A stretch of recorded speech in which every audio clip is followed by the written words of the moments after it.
Hukum seakan-akan milik orang kaya begitu. Enak bener ya kalau ada orang menganiaya, ditolong, dibawa ke rumah sakit terus bebas dari hukuman. Ini kan aneh. Sangat tidak masuk akal lah putusan hakim itu.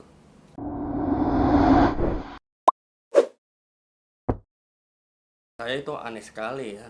Padahal si Ronald itu kan tersangka pembunuhan yang diawali oleh penganiayaan.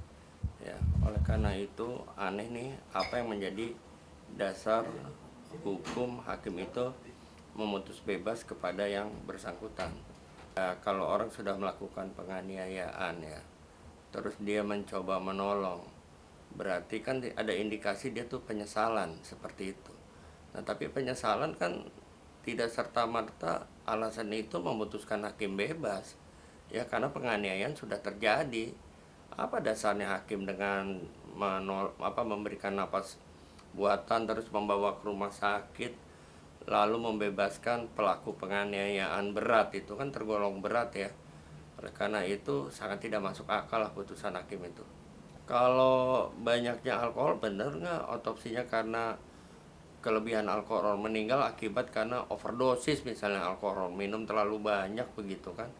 Saya yakin kalau orang mabuk alkohol semabuk-mabuknya juga langsung pingsan ya, tapi tidak sampai meninggal. Kalau menurut saya keterlibatan itu kan harus dibuktikan lebih dalam lagi ya. Tapi saya analogikan ke saya, kalau anak saya misalnya terjerumus ke suatu masalah tindak pidana atau yang lainnya, saya pasti akan membantu sebagai orang tua. Nggak mungkin saya melepaskan anak, minimal bagaimana caranya meringankan anak saya dari putusan hakim gitu loh. Itu kalau saya. Tapi kan kalau yang bersangkutan ya kita lihat aja nanti kan, perlu didalami. Oleh karena itu hakim yang memutus bebas itu perlu dipanggil, ada apa dasarnya kan, apakah karena faktor yuridis atau diduga ada faktor ekonomis seperti itu. Si yudisial wajib apa alasan yuridisnya kan. Oleh karena itu di dalam itu perlu diperiksa, bahkan mungkin ada komunikasi, alat-alat komunikasi yang bersangkutan harus diperiksa ya, dikhawatirkan ada komunikasi di situ yang berkaitan bukan dengan faktor yuridis tapi yang di luar yuridis. Bang, menurut abang ada kejanggalan nggak sih bang? Kita tahu kan dia sudah menganiaya dan menimbulkan korban jiwa. Tapi hakim memutuskan dia bebas bang. Pandangan abang seperti apa bang? Ya jelas janggal lah, penganiayaan aja itu udah penganiayaan berat. Apalagi saya dengar ditabrak mobil dulu terus terseret, kan itu penganiayaan berat. Minimal kalau itu bukan faktor penyebab kematiannya, tapi penganiayaannya kan harus dihukum. Enak bener ya kalau ada orang menganiaya, ditolong, dibawa ke rumah sakit terus bebas dari hukuman. Ini kan aneh gitu loh. Hakim juga mengatakan bahwa tidak adanya saksi bang. Tapi yang kita tahu kan di apartemen itu ada sapam bang dan CCTV bang. Loh iya kan ada bukti CCTV, ada security di situ kan. Saksi apa lagi yang diperlukan oleh hakim? Kan hakim juga harus pakai dong, ada keyakinan hakim dalam memutus. Masa orang tiba-tiba luka terus tiba-tiba meninggal tidak ada sebab akibatnya? Itu logika sederhana aja. Ya nggak, itu bisa kuliah lah di tempat saya itu 2 SKS murah gitu. Bang, terus seperti apa biar bisa merubah putusan hakim sendiri, apa langkah hukum dari jaksa? Ya jaksa harus naik ke pengadilan yang lebih tinggi lagi. Ya kan, yang saya pikir di sini hakim salah menerapkan hukum menurut saya. Kalau salah menerapkan hukum itu langsung aja kasasi kan, seperti itu. Karena salah penerapan hukum, judek juris ya, sehingga langsung ke kasasi ke Mahkamah Agung untuk berharap dapat diputuskan sesuai dengan seadil-adilnya. Bang, hakim kan sudah memutuskan bahwa Ronald Tanur kan bebas. Bisa nggak sih bang kalau misal Ronald Tanur itu terbukti dan dimasukkan ke dalam penjara lagi bang? Ya bisa dong kan, kalau hakim kasasi kalau memang terbukti ya, yang bersangkutan dapat masuk ke penjara, tidak bebas begitu aja. Sesuai dengan putusan hakimnya nanti bagaimana di Mahkamah Agung begitu. Hakim itu independen ya, putusannya tidak boleh terpengaruh oleh siapapun. Dan siapapun tidak boleh intervensi kepada hakim. Itu udah jelas, udah diatur ya. Oleh karena itu memang ya hakim harus memutuskan berdasarkan fakta-fakta ya kan.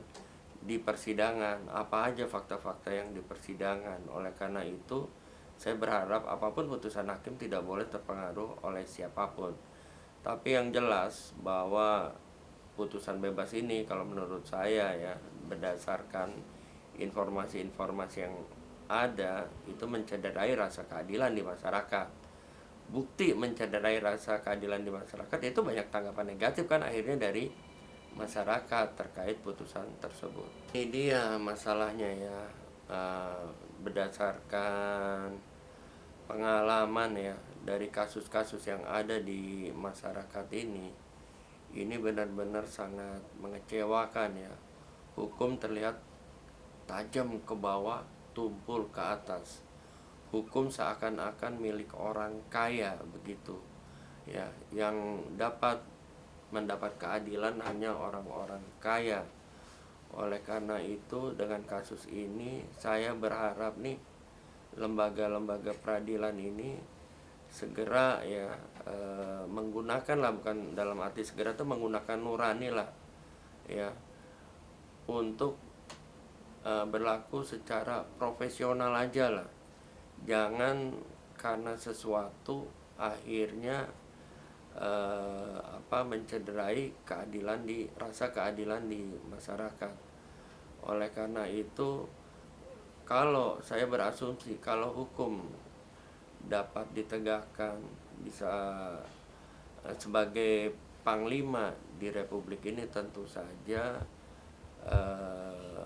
rasa keadilan akan didapat dan masyarakat juga ada kepastian hukum. Bahkan hukum itu kalau itu betul-betul diterapkan akan berbuah kesejahteraan bagi seluruh rakyat Indonesia, begitu maksud saya. Paling bertanggung jawab terhadap hukum di Indonesia ya mereka yang punya wewenang ya, instansi-instansi penegak hukum yang menerima gaji dari negara ya, terus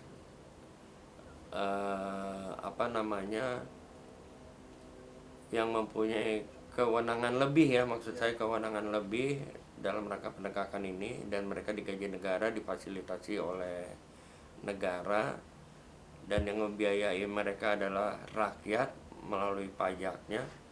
Oleh karena itu, aparat penegak hukum seyogyanya menjadi alat negara, bukan menjadi alat kekuasaan ya. Jadi tegakkan hukum lah tanpa pandang bulu siapapun yang bersalah ya, mau pejabat dan sebagainya, tetap di mata hukum harus sama ya.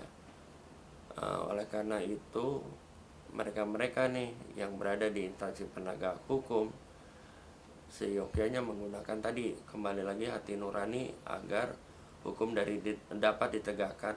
Kalau hati kita bersih ya, seburuk-buruknya undang-undang, hukum itu dapat ditegakkan. Tapi kalau hati kita kotor, sebagus-bagusnya undang-undang tetap aja tidak bisa ditegakkan hukum itu. Sehingga di sini perlu tanggung jawab bersama ya, antara penegak hukum dan masyarakat. Contoh ada kasus kemarin misalnya, ada masyarakat yang tanda kutip kebeli sehingga memberikan kesaksian palsu ya, ini kan tidak benar juga. Itu artinya masyarakat itu tidak mempunyai tanggung jawab moral juga terhadap penegakan hukum hanya karena faktor ekonomi, sehingga memberikan keterangan yang tidak sesuai dengan keadaan yang sebenarnya. Oleh karena itu, dalam tanggung jawab penegakan hukum ini semua harus saling kait mengait nih, harus saling timbul rasa kebersamaan di antara penegak hukum dan masyarakat. Kalau menurut saya ya, pertama, hakim yang mencederai putusan itu oleh keluarga korban dilaporkanlah ke Komisi Yudisial. Yang kedua ya, bekerja sama nih dengan jaksa untuk segera ya, dalam arti tanda kutip ya, bekerja samanya untuk segera jaksa itu otomatis harus melakukan kasasi di pengadilan. Yang ketiga, apabila masih juga seperti itu ya, kita lakukan paralel lah, kerjasama dengan lembaga selain penegakan hukum seperti Komisi Nasional Hak Asasi Manusia ya, terus melapor ke Komisi 3 bidang hukum di DPR ya, itulah, atau bila perlu sampai ke presiden lah, karena presiden kan anggap aja bapak kita ya, pada saat kita tidak mempunyai tidak mendapatkan rasa keadilan, ya kita laporlah ke bapak kita agar ada sikap dari beliau bagaimana terhadap oknum aparat penegak hukum yang seperti ini.